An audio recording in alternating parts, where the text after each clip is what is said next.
Bonjour, voilà une petite vidéo pour vous proposer quelques questions pour choisir une classe préparatoire. Donc premièrement, il faut vous poser 4 grandes questions.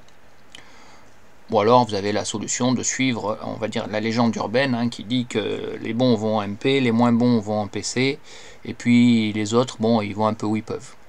Donc, question numéro 1. Pour quelle école? Donc la première chose à faire, c'est regarder à l'intérieur des résultats des classements le nombre de places que propose chaque école à chaque filière. Donc ça veut dire que en fait, vous allez pouvoir décider de sélectionner une école et en fonction de l'école que vous avez choisie, il vaut mieux choisir, il y a plus de chances de rentrer par une filière ou par une autre. Donc exemple, alors si on regarde en détail cette feuille un peu plus claire, donc place offerte, bon ben si je prends l'École nationale des arts et métiers, donc vous avez 549 places en PT pour 1990 candidats, alors que vous avez en MP par exemple 40 places pour 4700 candidats. Donc la proportion de chances de rentrer aux arts et métiers en venant de PT est beaucoup plus importante. Bon, suivant les autres écoles que vous allez décider, ben, vous avez pareil le nombre de places qui vous est attribué. Donc en fonction du nombre de candidats, bon, ben, il est des fois un peu plus simple d'être dans les 34 meilleurs de la PT que dans les 162 pour le STP par exemple, meilleurs de la MP. Sachant que vous avez 5000 candidats en MP et que 2000 candidats en PT et qu'en plus beaucoup ne veulent pas faire ESTP. Donc, question numéro 1, déjà, ça vous préoriente vers une des différentes classes préparatoires. Deuxième question qu'il faut vous poser, c'est est-ce que vous allez supporter, entre guillemets, l'intensité des matières qui va vous être imposée pendant les 2 ans. Donc vous voyez que lorsqu'on est en PTSI, ben, rouge, vert, bleu, ben, c'est la prépa la plus équilibrée. Et puis ensuite, ben, vous avez PCSI où vous ferez beaucoup plus de chimie, donc physique-chimie. La MPSI où vous aurez la barre rouge des maths qui est beaucoup plus importante. Et puis la BPCSP, là, donc là, biologie qui est un petit peu à part.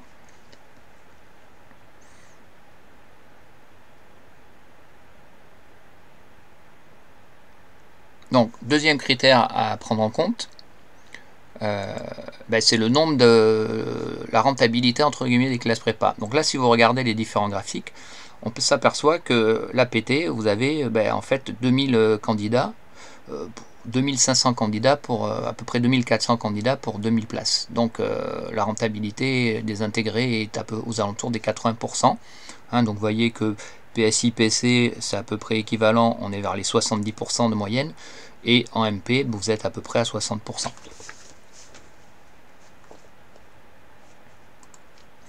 Donc, à partir de là, vous avez choisi votre filière, vous avez décidé si vous vouliez faire une MP, une PC ou une PT. Bon, ben, en clair, derrière, il faut choisir votre environnement de vie pendant les 2 prochaines années. Donc je considère, moi, que globalement, un élève de prépa est un sportif de haut niveau, donc il a besoin d'avoir une structure, d'avoir une team autour, et donc ben, c'est ça que vous allez faire en choisissant votre région. Est-ce qu'il y a papa, maman pas loin, les grands-parents, la possibilité de travailler correctement, quelqu'un qui peut vous aider pour faire votre linge et que ce ne soit pas une corvée supplémentaire pour vous, quelqu'un qui puisse vous aider pour que vous puissiez vous alimenter correctement sans que ça devienne un problème pour vous, bien dormir, un soutien, on va dire, social, des motivations, bien travailler, être une hygiène de vie correcte, une bonne alimentation, bien dormir, donc tout y est. Donc ça, c'est la zone qui va, on va dire, prédéfinir votre zone géographique. Et puis ensuite, une fois que vous avez décidé de la région, il n'y a plus qu'à vous poser la dernière question, quel établissement? Bon, l'établissement, en fait, en fonction de la région, vous allez choisir un des établissements. Donc, si je parle pour le sud de la France, bon, vous avez Nice, Aix, Marseille, Toulon, plusieurs possibilités de classes préparatoires à envisager. Bon, à partir de là, donc là, je réponds aux 4 questions, donc en mettant Rouvière, on va dire, en avant. Donc, pourquoi choisir Rouvière? Donc, attention, voilà les 4 grandes réponses. Donc, pour quelle école? Nous, les arts et métiers, c'est quand même le gros avantage. Il y a moins de candidats en PT, donc un taux d'intégration qui est au-dessus de 70%, un ratio école-place qui est très important, bon, sauf si vous voulez faire naval, effectivement. Ensuite, équilibre des matières, initiation au monde industriel. Bon, si vous voulez devenir ingénieur, il faudra quand même un jour vous intéresser un petit peu au monde industriel, on ne fait pas que des ingénieurs de maths. Et puis ensuite, l'environnement, bon, la famille, le soleil, la mer, hein, si vous êtes d'origine du Sud, ça sera intéressant.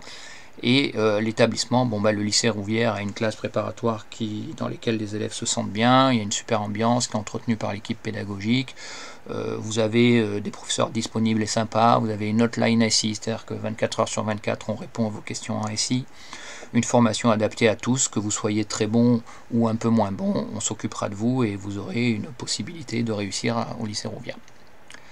Donc voilà, attention, bien entendu, hein, ceci est de la propagande, donc maintenant vous n'avez plus qu'à vous poser vos questions et à prendre votre décision.